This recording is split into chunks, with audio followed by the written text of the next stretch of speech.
Qu'est-ce que l'industrie culturelle ? Qu'est-ce que l'exception culturelle ? Les deux s'opposent-elles et laquelle a cours dans notre monde ? Tant de questions auxquelles on va peut-être répondre dans ce 39e épisode du Space Mountain. Attachez vos ceintures, ça va compter.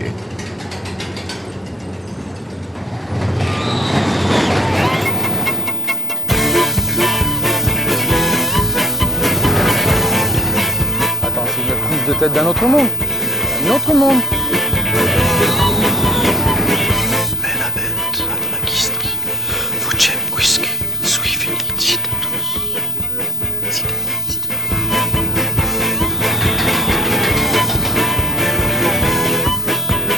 Attends, c'est quoi le Space Mountain ? Bonjour ou bonsoir, en tout cas bienvenue dans le Space Mountain pour cet épisode qui sera consacré à Kulturindustrie de Theodor Adorno et Max Horkheimer. Il s'agit d'un petit essai paru dans l'ouvrage Dialectique de la raison, dans lequel nos deux auteurs vont tenter d'expliquer ce qu'est l'industrie culturelle.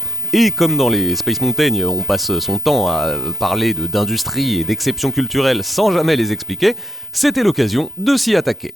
Tout de suite, premier extrait. La civilisation actuelle confère à tout un air de ressemblance. Le film, la radio et les magazines constituent un système.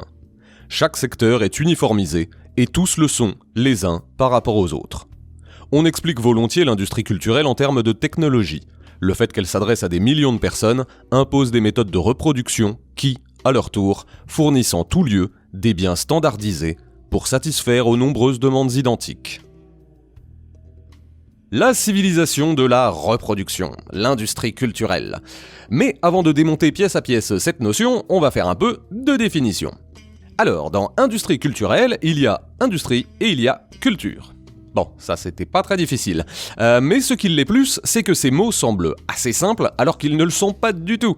Il paraît important de circonscrire leur usage afin de savoir de quoi on parle, mais aussi de quoi on ne parle pas. L'industrie, ici, est comprise comme une production commune, c'est quelque chose qu'on ne fait pas seul, et qui a dépassé la manufacture ou l'agriculture. On ne se contente plus de ses mains ou de la domestication des animaux, on est passé à la machine, qui permet, et ça va être très important pour la suite, qui permet la reproduction et la multiplication. La culture, c'est un rapport à l'ordonnancement du monde, qui est construit dans l'espace et dans le temps. Plus simplement, c'est ce qu'une société cultive dans un territoire et à un moment donné, et qu'elle tente de faire perdurer. La culture est hors nature, même si elle ne s'y oppose pas. On a tendance à opposer nature et culture, c'est pas tout à fait vrai, mais bon, là c'est un autre sujet. Pour le moment, contentons-nous du fait que le culturel n'est pas le naturel, car il se sait et il se vit construit. On en arrive donc à cette ébauche. L'industrie culturelle est une entreprise commune de reproduction d'objets comme de symboles qui vise à représenter et à maintenir la manière dont notre monde est ordonné. Bon, c'était un peu lourdingue, mais nécessaire. Ne vous inquiétez pas, on va raconter des pitreries juste après. Le contraste technique entre les quelques centres de production et des points de réception très dispersés exige forcément une organisation et une planification du management. Les standards de la production sont prétendument basés sur les besoins des consommateurs. Ainsi s'expliquerait la facilité avec laquelle on les accepte. Contrairement à ce qu'on peut entendre parfois, l'industrie culturelle, c'est pas une société qui vend des disques. Pas plus que la société du spectacle sait se comporter comme à la télé. C'est plus profond que cela. Et en l'occurrence, pour Adorno et Horkheimer, l'industrie culturelle se caractérise par la reproduction à l'identique. Je me répète, il ne faut pas entendre culturel comme uniquement artistique. Bien sûr que le sujet de l'ouvrage est avant tout dirigé vers la production d'œuvres cinématographiques, musicales et journalistiques, mais elles n'en sont que la pointe émergée de l'iceberg. Très vite, l'essai part dans une analyse plus profonde du phénomène et montre en quoi ces productions et reproductions sont en fait la manifestation de la structure. Bon, le langage peut sembler très marxiste, mais bon, les deux hommes sont de l'école de Francfort et l'école de Francfort, c'est une école d'inspiration marxiste. Du coup, leur raisonnement est le suivant. La production d'œuvres identiques est l'angle saillant de la reproduction de consommateurs identiques. En gros, en créant une esthétique accessible à tous, on permet à tous d'apprécier la même esthétique. Ça semble tautologique, mais je vous rassure, ça l'est totalement. On va quitter l'abstraction 2 minutes, parce que là, on est tous en train de se perdre, et on va résumer calmement. L'industrie culturelle apparaît avec les machines, qui permettent la reproduction. comme on peut refaire à l'identique des objets, grâce à l'imprimerie puis aux imprimantes, etc., on crée une société dans laquelle on chasse l'inattendu, l'imparfait. Et forcément, si j'ai les moyens de faire le même objet en boucle et que je fais ce même objet en boucle, je finis par avoir des gens qui attendent ce même objet en boucle. A et H prennent l'exemple... Oui, on va dire A et H parce que Adorno et Horkheimer c'est chiant. A et H prennent l'exemple de films qui suivent toujours la même trame. Pensez aux comédies romantiques par exemple. C'est toujours deux personnages qui se rencontrent, ils s'apprécient, l'un des deux fait une boulette, donc leur amour est menacé, et finalement à la fin, ils se rabibochent et tout va bien. C'est la même histoire, systématiquement. Ou pensez à la musique. Couplet, pont, refrain. Couplet, refrain, refrain. En fait, la mise en série de l'objet a une influence sur la mise en série du propos de l'objet. Le fait que l'on reproduise des œuvres fait que nous reproduisons aussi ce que disent les œuvres, et comment elles le disent. Du coup, comme nous sommes une espèce confortable, qui poursuit le plaisir et fuit la douleur, nous nous habituons à ces formes figées et reproduites. Et en nous y habituant, nous finissons par les rechercher d'instinct et par nous sentir en inconfort lorsqu'une œuvre d'art ne fait pas ce que nous attendions d'elle. C'est un double retournement assez simple. Si vous produisez le même objet pour tout le monde, alors tout le monde va l'utiliser. Ce faisant, tout le monde va devenir utilisateur de la même manière. Vous avez donc créé une utilisation de masse. Ce ne sont plus seulement les biens et les produits qui sont identiques, mais également les consommateurs de ces biens et de ces produits qui deviennent identiques. Mais là où A et H poussent le bouchon, c'est qu'ils expliquent qu'il ne faudrait pas analyser que les produits artistiques, car l'industrie culturelle propage en fait son influence dans bien d'autres sphères que le simple loisir. La culture comme dénominateur commun contient virtuellement la prise de position. La classification qui introduit la culture dans la sphère de l'administration. Seule la subsomption radicale et conséquente, organisée comme une industrie, est pleinement adéquate à ce concept de culture. Bon, je vais mettre peu d'extraits dans cet épisode parce que vous avez vu la gueule de leur phrase. Bon, traduction. L'art, le loisir, le divertissement ne sont qu'un rouage de l'industrie culturelle. Elle s'étend bien au-delà de la création de produits artistiques. En revanche, ce qu'elle sait parfaitement faire, c'est intégrer ces logiques de reproduction, de classification et d'administration dans la création et dans la société de divertissement. Tant qu'ils en arrivent à écrire, dans ce sens, la prétention de l'art est toujours en même temps de l'idéologie, car autant la forme des œuvres que le message véhiculé par ces œuvres représente la société prise par l'industrie culturelle. La copie, l'imitation, l'administration. Et grâce à tous ces outils précédents, on comprend comme la culture procède d'un devenir administratif, classificatoire et reproducteur. Elle subordonne la production intellectuelle à la grande production, et n'en fait qu'un secteur parmi d'autres, permettant ainsi de rendre l'activité culturelle identique à l'activité de travail, comme l'homme ou la femme qui pointe en sortant de l'usine, qui va se divertir pour repointer le lendemain. La personne prise par l'industrie culturelle reproduit sa vie, avec un cycle connu, maîtrisé, classifié, tout comme les œuvres qu'elle consomme. Et c'est ce qui permet à A et H d'écrire que la rationalité de la technique est devenue la rationalité de la domination.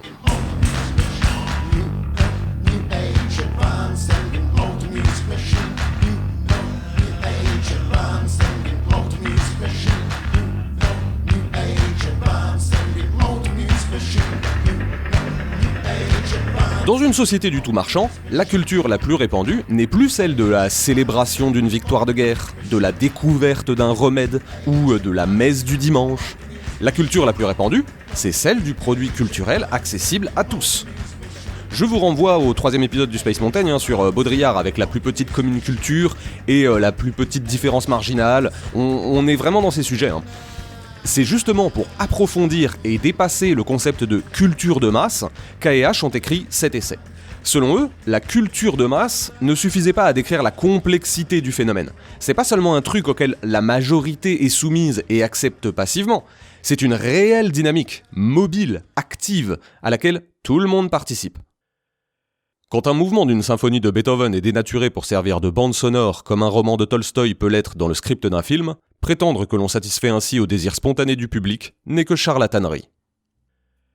Car il y a quelque chose qu'il faut rappeler, l'école de Francfort était très portée sur la critique artistique, de la musique et du cinéma notamment. Ils analysent donc souvent l'industrie culturelle dans ce qu'elle se sert des œuvres pour créer cette culture de l'identique. Mettre de la musique en bande sonore est donc une pratique de l'industrie culturelle, à laquelle je fais un vibrant hommage toutes les 2 semaines d'ailleurs. Mais comme elle est portée à tout moyen d'administration, de classification, etc., et qu'elle se répand chez les consommateurs qui vont en devenir les premiers promoteurs, elle finit par devenir naturelle. Bon, en apparence tout du moins. Car on sait qu'elle est culturelle, mais qu'importe. L'important est qu'elle finisse par devenir tellement partagée, tellement attendue, qu'elle devienne logique et confortable. Comme ils l'écrivent à un autre moment, on pardonne à Orson Welles toutes ces violations des trucs du métier, parce que toutes ces incorrections calculées ne font que confirmer et raffermir la validité du système. En gros, on permet à certains, ponctuellement, de quitter le cadre afin de le rappeler, d'encore mieux l'installer. Et justement, c'est en étant un peu inconfortable face à des œuvres qui brisent superficiellement les figures imposées, qu'on se rassure que ce n'est pas ainsi que le monde tourne. On se rend immédiatement compte que quelque chose ne va pas, et ainsi, on renforce le cadre habituel en décrivant comme subversif une œuvre qui n'a fait que nous balloter mollement durant 1 heure ou 2, car le subversif n'est pas le transgressif. Un morceau de musique peut dépasser les 32 mesures tant qu'il reste à peu près dans la pentatonique. Un film peut montrer une narration éclatée tant qu'il ne bouleverse pas le rapport du spectateur au monde qui l'entoure.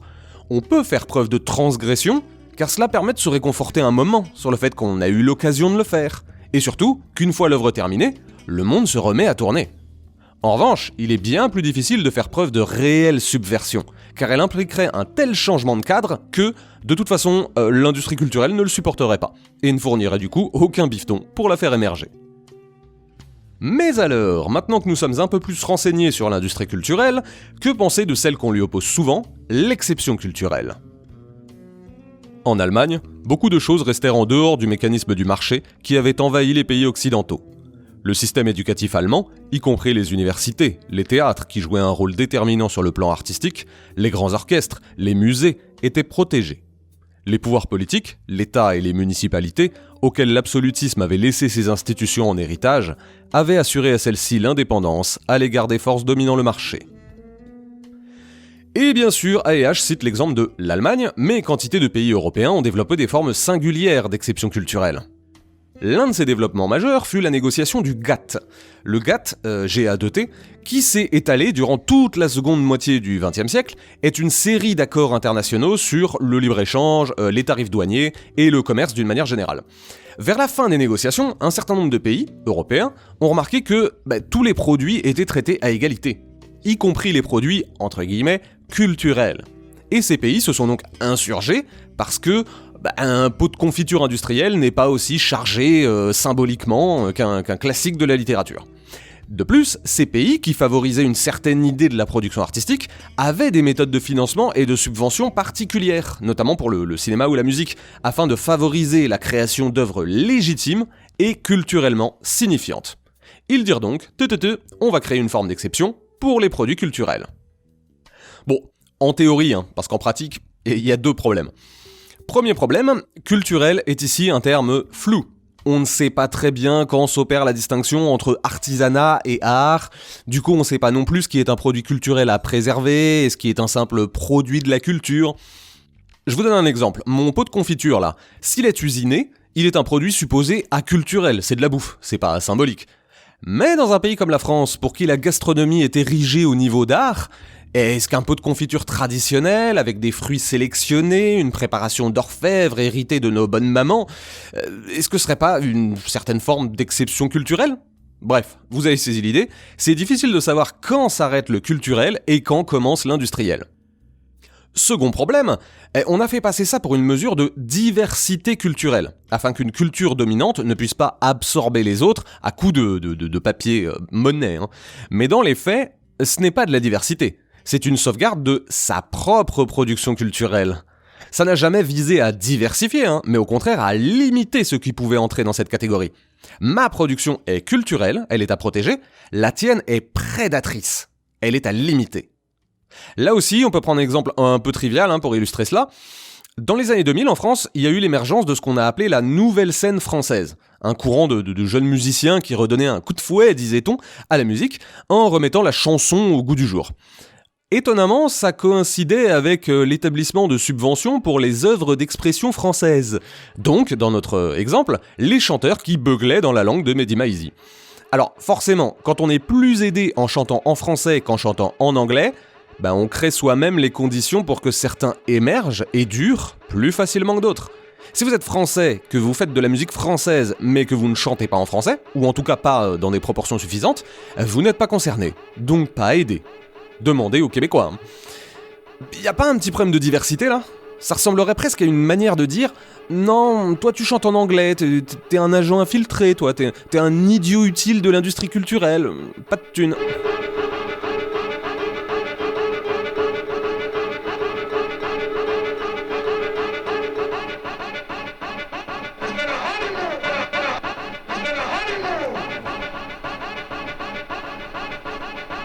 Et encore, on pourrait aussi évoquer, encore plus importante, la distinction entre culture légitime et culture populaire. On aide et on subventionne davantage le théâtre, vu comme prestigieux, que le popping, vu comme populaire. C'est ce que certains ont appelé l'intouchable musique savante. On peut vendre du Beyoncé, pas du Beethoven. Sauf qu'en fait, si, on vend du Beethoven. Mais si vous êtes plutôt favorable à l'exception culturelle, vous comprenez ce que signifie cette distinction.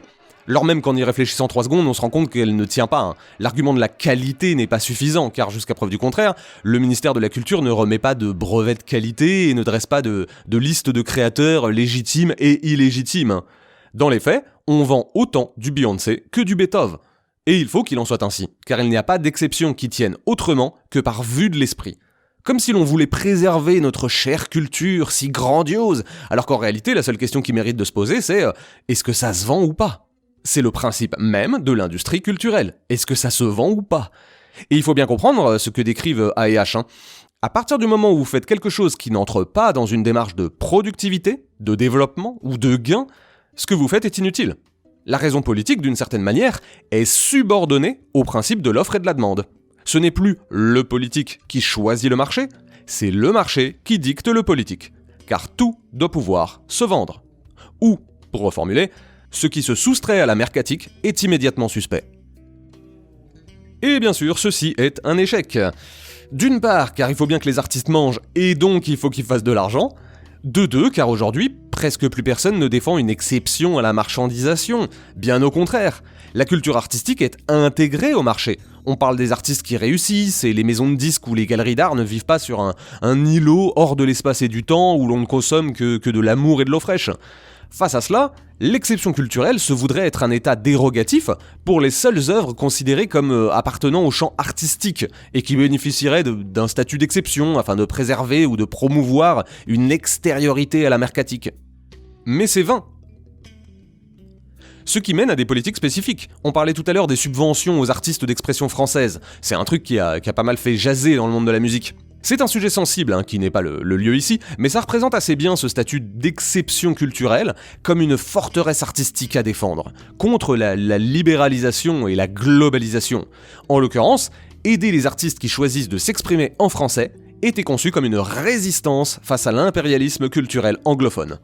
Mais ce faisant, et l'exemple de la forteresse est à propos, elle se fige. Une forteresse, ça avance pas très vite. La production artistique, se faisant non plus pour elle, mais contre les autres, devient un vieux truc mou qui ne fait que ressasser le passé et pester contre les jeunes dégingandés à cheveux soit trop longs, soit trop courts. L'art, c'était mieux avant. Conclusion. L'industrie culturelle est un ensemble de dynamiques de production d'objets et d'entreprises de reproduction de symboles visant à représenter et à maintenir l'ordonnancement du monde. C'est un système dans lequel tout est mercatique. L'industrie culturelle vient avaler jusqu'au loisir, qui est pourtant censé être un moyen d'y échapper, rattrapé par le principe d'administration et la pratique d'imitation. L'exception culturelle est un ensemble de mesures voulues comme contradictoires, considérant qu'un certain nombre de productions, pas tout à fait définies, doit être préservé ou singularisé des lois du marché. L'industrie culturelle et l'exception culturelle ne sont en fait pas opposées. La seconde est une tentative d'influencer la première, mais lui est, aujourd'hui, entièrement subordonnée. jusqu'au point où elle s'est fait phagocyter et ne sert plus guère qu'à distinguer l'imitation et l'exception. Sauf qu'en industrie culturelle, toute exception vise la reproduction. Merci à toutes et à tous pour votre oreille attentive, ou vos oreilles attentives si vous en avez deux. C'était le 39e épisode du Space Mountain consacré à Kultur Industrie de Théodore Adorno et Max Horkheimer. En attendant le prochain, n'hésitez pas à réécouter les précédents épisodes, ils sont tous très différents et pourtant montés à la chaîne. Je vous retrouve très vite.